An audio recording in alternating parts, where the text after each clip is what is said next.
Hello, beautiful beings. I'm Azrael Zemanek, and I'm coming to you today from Nashville, Tennessee. And I'm really just happy to be here. I'm feeling grounded and connected and held in myself and with Source. That's always a beautiful, beautiful way to feel. So today I was inspired to share cards again. I've really been getting a lot of good feedback from people. The videos seem to be getting watched, and yeah, it's just a really beautiful way to surrender to the flow of life and the universe, and seeing what really wants to come through for us all.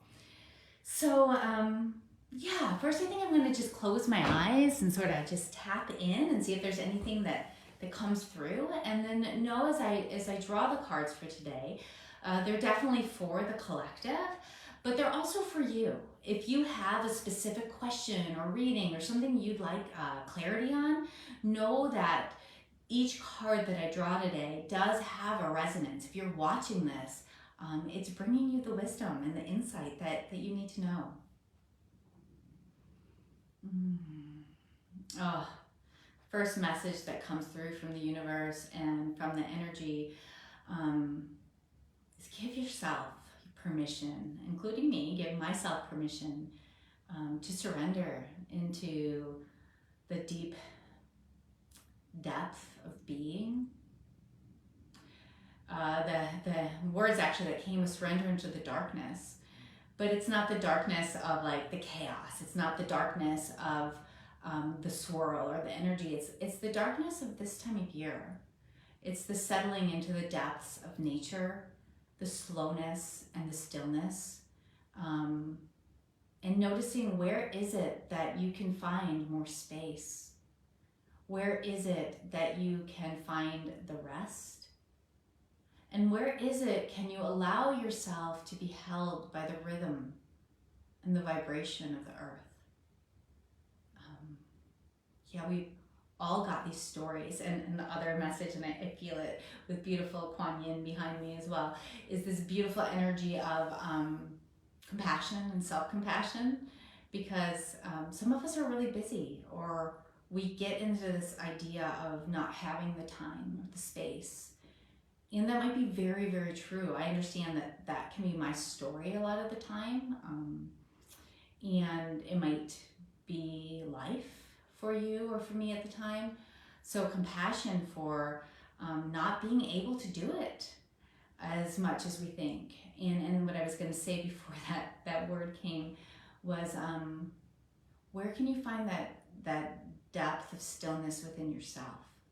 So even if life isn't slowing down for you, even if there isn't space to soften or to surrender so much, where in your system, where in your mind, I'm asking myself this too, can you find that settling?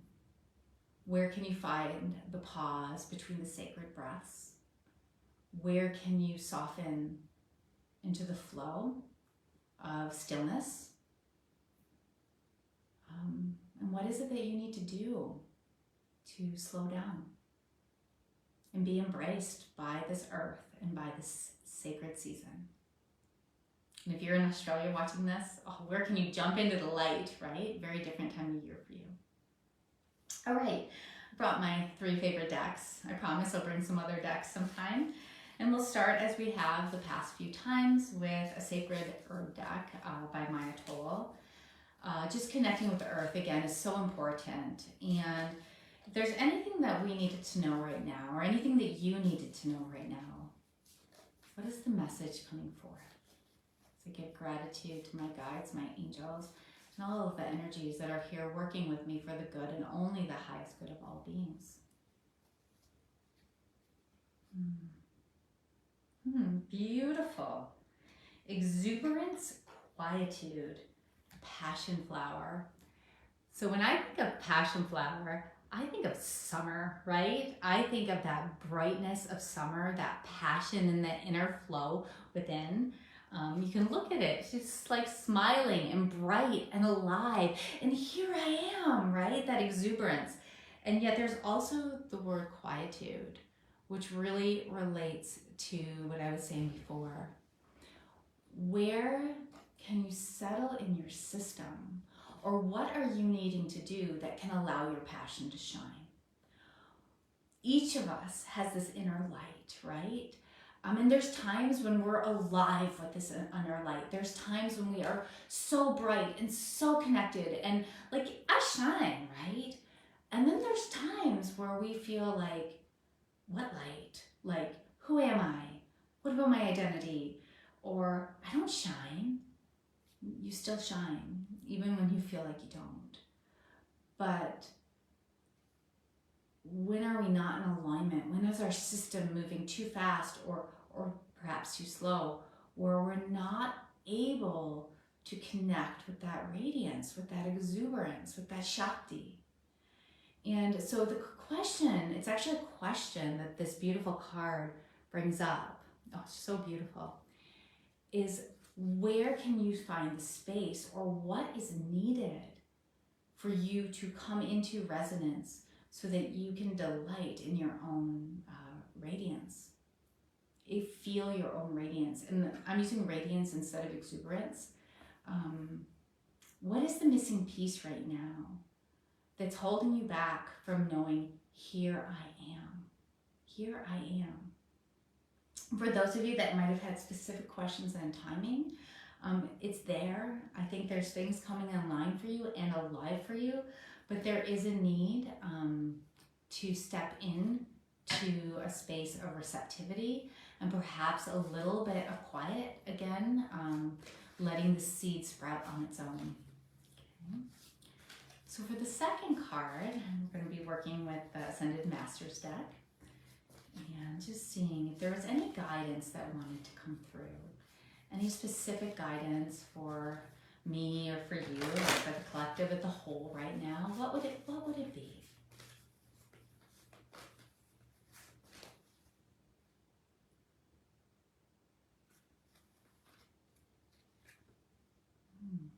Okay. This is a strong one, and sometimes I'm like scared of this one. Be totally honest, there's nothing to be scared of. But it's Serapis Bey, who is an Egyptian sort of like priest or leader in that level of spirit. And the words are, go now. So go now, do it. Do it. What do you need to let go of? What is holding you back? What is keeping it, like it's sort of like universe saying, okay, I'm gonna relate it to the last card, passion and light, what's holding you back? Like stop the story, stop the pattern. For those of you that aren't sure about a decision, it's time to go for it. It's time to do it, okay? For those of you that are holding on to dear life for a situation or a pattern that is not working for you, let it go. It is time to shift it. It is time to step out of the box and to move forward. What is holding you back? What is keeping you safe but keeping you very, very, very stagnant at the same time? It's time to make that step. It's time to listen to the heart. Look at his heart. It's shining bright, and it's time to move forward. Okay. I also want to say at this time of year, this is not a time for huge movement. Again, it's about coming into the depth. It's about coming into the stillness. But for those of you that have a choice, for those of you who are ready, I encourage you, if you're being asked this question of the next steps, you know it. Follow the heart and move forward. It is time to make that change. So any of you listening that is like struggling or with something, know that, yeah, now's the time. Do it. Go now. Let go. Move forward. Step into it. Grace is on your side. Okay. And then for our last card, the Rider-Waite deck, what is it that we most need to know as a collective? What is it that I might most need to know? What is it that anyone watching this with a specific question might need to know? And yeah, as always, thanks to my guides, angels, gratitude for all the beings that are coming through loud and clear for the greatest good and only the greatest good of all of us. And today's card.